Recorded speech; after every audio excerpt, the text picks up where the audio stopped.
जो टिकटों वगैरह के मसाइल थे, जो आपकी जमात के बारे में खबरें चल रही हैं, कहां तक ये मामलात पहुंचे?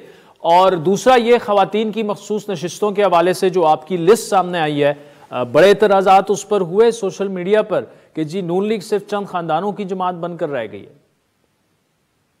जी शुक्रिया आदिल साहब, आपने हमें मौका दिया। पहली बात तो ये जी कि टिकटों का अमल जो इंटरव्यूज का है वो अभी आखिरी मराहिल में है, लेकिन मुकम्मल नहीं हुआ अभी।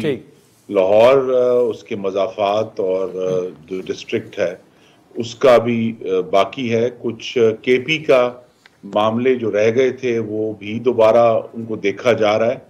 मुझे ये तवक्को है कि ये जो हफ्ता जिसका आगाज हुआ है आज से, अगले 3 से 4 दिन में बहुत सारे जो इस किस्म के तनाज़ात थे वो हल हो जाएंगे।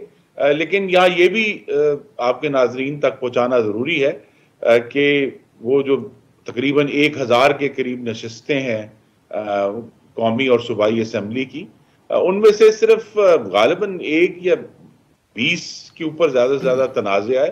अक्सर जगहों पे तो कोई तनाज़ा नहीं और वहाँ बड़ी एहसन तरीके से ये सारे जो हम मराहिल हमने तय कर लिए। अच्छा, मुझे लाहौर जो शहर है वहां पर आईपीपी से आपकी सीट एडजस्टमेंट जो है वो किन मराहिल में है? कितनी सीटों पर आपकी पंजाब में सीट एडजस्टमेंट होगी? क्योंकि लाहौर से अलीम खान इलेक्शन लड़ना चाह रहे हैं, बाकी भी उनके रहनुमा जो है वो शायद अयाज सादिक साहब की सीट पर कुछ मामलात जो हैं वो गड़बड़ हैं, वो सीट भी शायद चाह रहे हैं। अभी तक जो है शायद आप पर प्रेशर है कि आप आईपीपी के साथ अपने मामलात को एडजस्ट करें, क्या ये दुरुस्त है?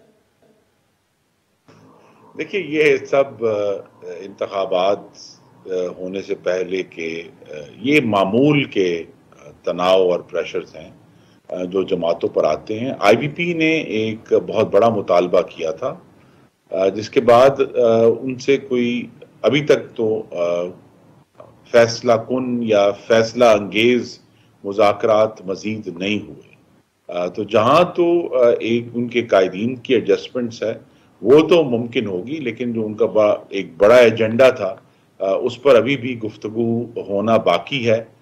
जैसे ही मुस्लिम लीग नून अपने जो टिकट के हतमी फैसले कर लेगी और जो जहाँ जहाँ स्पेस देना है उसका फैसला हो जाएगा, उसके बाद ही बात होगी।